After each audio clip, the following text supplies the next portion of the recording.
Hello बच्चों, good morning. कैसे हैं आप लोग। ये दो चर वाले रैखिक समीकरण के ऊपर मेरा चौथा वीडियो है। आज हम लोग भारतीय भवन के प्रश्नावली 2C का अति लघुत्तरीय प्रश्न को देखेंगे। पहला प्रश्न है, ए की उम्र बी के उम्र की 4 गुनी है तो 5 वर्ष पहले ए की उम्र बी की उम्र के 9 गुनी थी, तो कथनों के समीकरण लिखिए। तो सिर्फ समीकरण लिखना है, समीकरण को सॉल्व नहीं करना है। ना तो ए का उम्र मालूम है, ना ही बी का उम्र मालूम है। हम ए और बी का उम्र मान लेंगे और इसमें कहा जा रहा है 5 साल पहले। जब भी 5 साल पहले चाहे 5 साल बाद की क्वेश्चन है तो वर्तमान उम्र निकलता है। तो लिखेंगे ए की वर्तमान उम्र इज इक्वल टू, नहीं मालूम है तो एक्स, वहीं बी का निकालेंगे। बी की वर्तमान उम्र इज इक्वल टू वाई। प्रश्न के पहला सेंटेंस है, ए की उम्र बी की उम्र के 4 गुनी है। तो ए का उम्र यानी कि एक्स, तो एक्स का उम्र जो है वो बराबर किसके है, तो बी के 4 गुना के, तो 4 वाई। ये समीकरण 1 हो गया। अगला सेंटेंस कह रहा है 5 वर्ष पहले ए की उम्र बी की उम्र के 9 गुनी है। तो 5 साल पहले ए भी 5 साल छोटा होगा और वाई भी 5 साल छोटा होगा।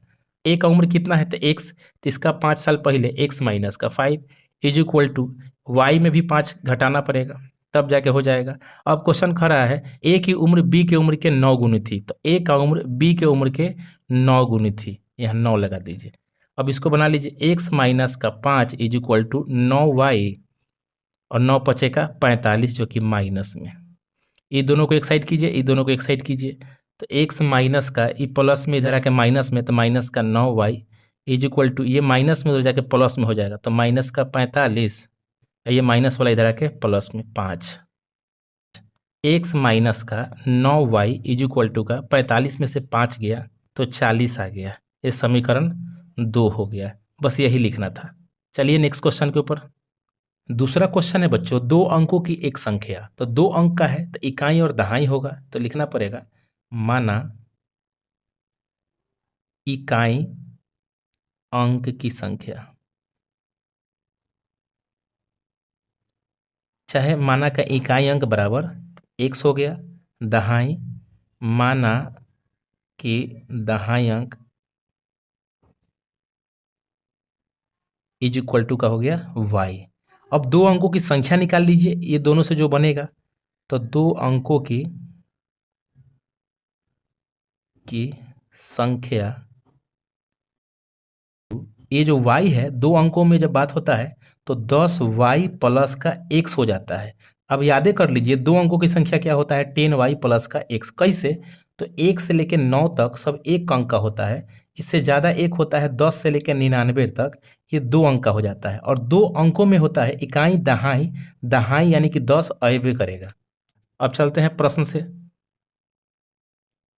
तो प्रश्न में कह रहा है 2 अंकों की एक संख्या है, अंकों का योगफल 6 है, तो कौन सा अंक, तो इकाई अंक और दहाई अंक। यानी इकाई अंक x हो गया और प्लस में दहाई अंक कितना हो गया, तो y हो गया, इज इक्वल टू कितना के बराबर है, 6 के बराबर है, तो इस समीकरण 1 हो गया। अब कह रहा है अंकों के उलट जाने से नई संख्या बनती है, वह पहली संख्या के 7/4 गुनी है। देखिए अंकों का उलटना क्या होता है, अगर यहाँ 19 है, उल्टेगा तो 9 इधर आ जाएगा, ई इधर चला जाएगा, तो 91 हो जाएगा, पूरा उथल फुथल हो गया।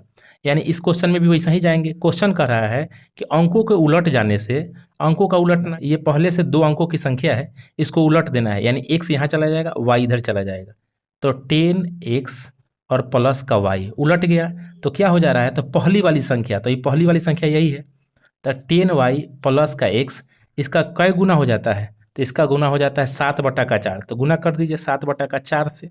अब 4 इधर गुना जाके कर देगा, तो 4 गुना कर दिया इधर जाके, 10x प्लस का y इज इक्वल टू 7 तो यहीं बचिए गया खाली, 10y प्लस का x।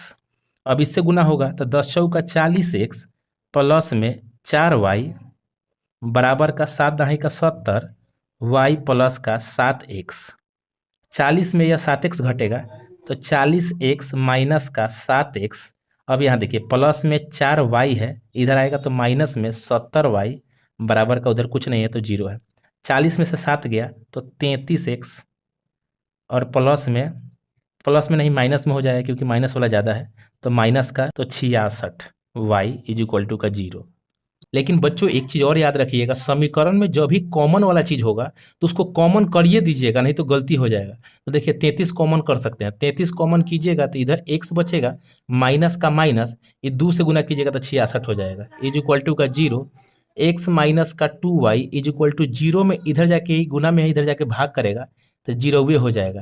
यानी आंसर कितना आ गया, x माइनस का 2y बराबर का 0। ये समीकरण 2 हो गया, सिर्फ समीकरण लिखना था। अब चलिए नेक्स्ट क्वेश्चन के ऊपर। तीसरा नंबर प्रश्न है बच्चों, किसी भिन्न के अंश में एक जोड़ दिया जाए तो देखिए पहले भिन्न निकालना होगा। तो भिन्न कैसा होता है, x बट्टा का y चाहे 1 बट्टा का 2, यानी बट्टा में होना चाहिए। माना भिन्न का अंश इज इक्वल टू, नहीं मालूम है तो इज इक्वल टू x हो गया। हर भी नहीं मालूम है तो लिखेंगे माना भिन्न का हर इज इक्वल टू का y। भिन्न बन के आ गया, तो भिन्न क्या आ गया, तो बट्टा में दोनों को लिख दीजिए, भिन्न बराबर x बट्टा का y। अब प्रश्न को पढ़िए, प्रश्न है किसी भिन्न के अंश और हर में एक जोड़ देने पर 4 के बराबर हो जाता है। तो इसमें भी एक जोड़ दीजिए, इसमें भी एक जोड़ दीजिए, तो लिखेंगे x प्लस 1 और y प्लस का 1। यहाँ प्रश्न से पहले लिख लेंगे, तो दोनों में एक एक जोड़ दिए तो ये 4 के बराबर हो जाता है, यही समीकरण 1 है। अगला सेंटेंस इसी में कह रहा है यदि अंश और हर में से एक घटा दिया जाए तो 7 के बराबर हो जाता है। तो ये इसे इसमें भी घटा लीजिए, x माइनस का 1 बाई का y माइनस का 1, ये 7 के बराबर हो जाता है। समीकरण 2 हो गया। चलिए नेक्स्ट क्वेश्चन पे। चौथा नंबर क्वेश्चन है बच्चों, 2 केजी सेब और 1 केजी अंगूर की कीमत किसी दिन 160 रुपया हो गया। एक महीने बाद 4 केजी सेब और 2 केजी अंगूर का मूल्य 300 रुपया हो जाता है। तो कथनों के समीकरण बनाए। देखिए तो मूल्य ज्ञात करना है, तो इसलिए क्या करना होगा, 1 केजी चाहे माना 1 केजी सेब की कीमत नहीं मालूम है, इज इक्वल टू कितना हो जाएगा, 100 रुपया। वहीं माना 1 केजी अंगूर का कीमत इज इक्वल टू y रुपया। देखिए अगर 5 को कुरकुरे आप खरीदे हैं और इस 5 को कुरकुरे का दाम मालूम है आपको 5 रुपया, तो आपको मालूम चल जाएगा दुकानदार को कितना देना है, 25 रुपया। उसी तरह से 1 केजी सेब का दाम 100 रुपया है, तो क्वेश्चन के अनुसार 2 केजी सेब का दाम कितना हो जाएगा, तो 2x। अब क्वेश्चन को पढ़ भी लीजिए, 2 केजी सेब और 1 केजी अंगूर की कीमत, तो 2 केजी सेब प्लस 1 केजी अंगूर 1y, यानी कि y ये कितना है, 160 रुपया है। ये समीकरण 1 आ गया। उसी तरह से दूसरा क्या कह रहा है सेंटेंस, 1 महीना बाद 4 केजी सेब और 2 केजी अंगूर, तो 4 केजी यानी 4x हो गया मूल्य इसका, और अंगूर हो जाएगा कितना, तो 2 केजी यानी 2y बराबर कितने के बराबर हो जाएगा, तो 300 के। अब समीकरण 2 मान सकते थे, लेकिन यहाँ कॉमन आने वाला है तो कॉमन मान दीजिए, तो 2 कॉमन कीजिएगा तो इधर बचेगा 2x प्लस का, यहाँ 2 चला गया तो सिर्फ y इज इक्वल टू का 300। यहाँ देखिए 2x प्लस का y इज इक्वल टू का 300, इधर जो गुना में है इधर आके भाग में कर देगा तो 150 आ जाएगा। तो 2x प्लस का y बराबर का 150, ये समीकरण बन गया। लेकिन इस समीकरण को आलेखीय रूप से भी हल चाहिए, यानी कि इसका फिगर भी बनाना होगा। चलिए फिगर को बना लेते हैं। यहाँ आपको लिखना होगा कि समीकरण 1 के लिए सारणी, और सारणी को बना लेना है आपको। इधर क्या करना है, x और इधर y। समीकरण 2 के लिए सारणी, इसका भी सारणी बना लेना है। इधर x और इधर y। अब इसको बनाते चलना है। समीकरण 1 कितना है, तो समीकरण 1 है 2x प्लस का y बराबर का 160। समीकरण 1 को लिख लिए हैं। अब ये जो y को इधर रखना है, 160 हो गया, और x को उधर कर देना है तो माइनस का 2x हो गया। x के जगह पर कोई ऐसी संख्या रखें जो 2 से गुना करके 160 से घट जाए और y का मान आ जाए। तो बड़ा बड़ा कोई संख्या रखिएगा, क्योंकि 160 के लगभग है। तो हम 50 रख के देखते हैं, 50 दूना का 100, और 160 में से 100 गया तो 60 आ जाएगा। तो x की जगह पर 50 रखते हैं, तो y की जगह पर आ जाएगा 60।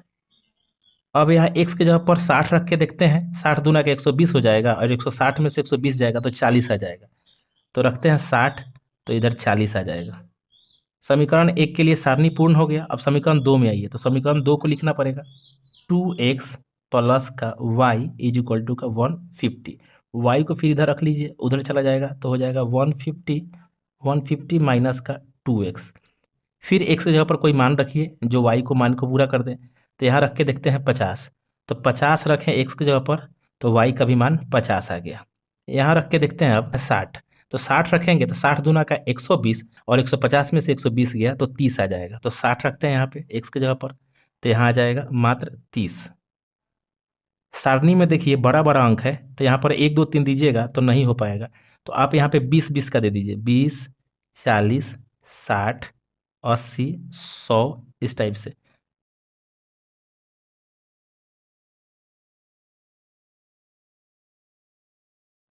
अब पॉइंट को सारणी से लिख लीजिए, x में 50 तो y में 60, तो x में 50 तो 40 के बीच में 50 हो जाएगा, तब 60 आ जाएगा, तो 50 यहाँ हो जाएगा, तो y का 60, तो y का 60 कहाँ जाएगा, तो y का 60 यहाँ है, यानी इसके बीच में यहाँ पे चला जाएगा 60।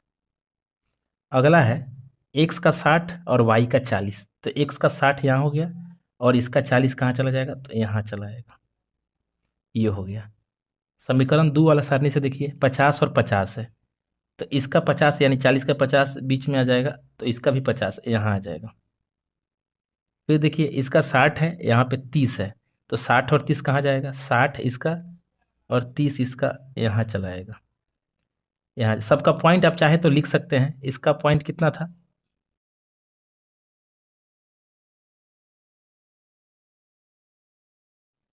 अब देखिए रेखा को खींच लीजिए, ये वाला पॉइंट दोनों एक जैसा है, तो इसमें खींचिए इस टाइप से।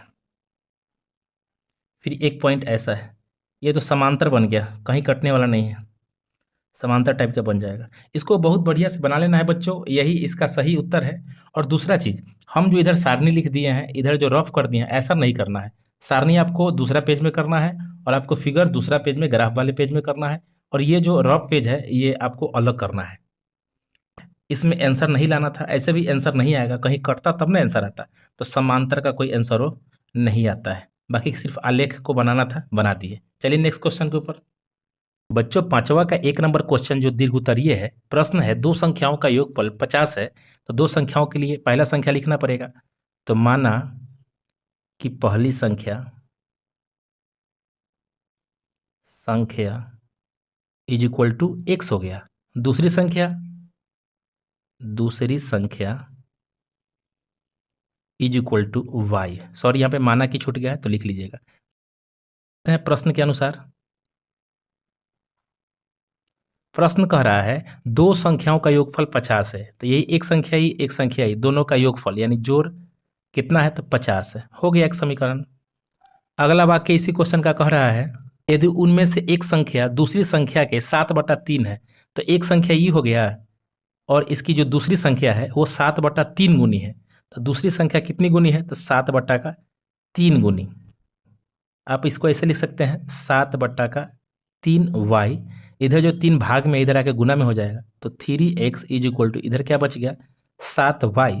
फिर इसको और सीधा कीजिए, तो 3x का 3x, और ये प्लस में उधर जाके माइनस में, तो 7y बराबर का 0। ये समीकरण 2 हो गया। अब प्रश्न क्या कह रहा है, 7/3 गुनी हो तो संख्या भी निकालना है। तो संख्या निकालने के लिए इस समीकरण को सॉल्व करना होगा।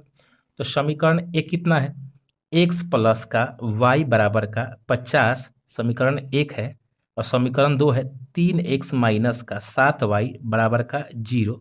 ये समीकरण 2 है। x और y के मान को बराबर करके बनाया जाता है। तो देखिए x और y का मान बराबर है तो नहीं है, तो बराबर करने के लिए एक दूसरे के गुणांक से गुना कर देते हैं। तो लिखेंगे समीकरण 1 में, ये वाला 3 से गुना कर दीजिए, तो समीकरण 1 में 3 से गुना करने पर, तथा समीकरण 2 में, तो समीकरण 2 में यहाँ पे कुछ नहीं है तो 1 से गुना, तो 2 में 1 से गुना करने पर, 1 से गुना करने पर, अब गुना कर लेना है। x प्लस का y बराबर का जो 50 समीकरण 1 है, इसमें गुना करना है 3 से, और 3x माइनस का 7y बराबर का जो 0 है, इस समीकरण 2 में गुना करना है मात्र 1 से। गुना करके लिखते जाइए, x में 3 से गुना हुआ तो 3x, 3y प्लस का 3y बराबर का 50, इसमें 1 से गुना कीजिए तो 3x माइनस का 7y बराबर का 0, ज्यों का त्यों हो जाएगा। अब इसको क्या करना है, देखिए इसी को ना कटाना है, इसी को ना बराबर किए हैं तो दोनों प्लस में है, इसलिए माइनस करना होगा, तो चेंज हो जाता है पूरा सिंबल। तो यहाँ माइनस में है तो ये प्लस में हो गया, ये प्लस में है तो माइनस में हो गया, दोनों सेम है और डिफरेंट सिंबल भी है तो कट जाएगा।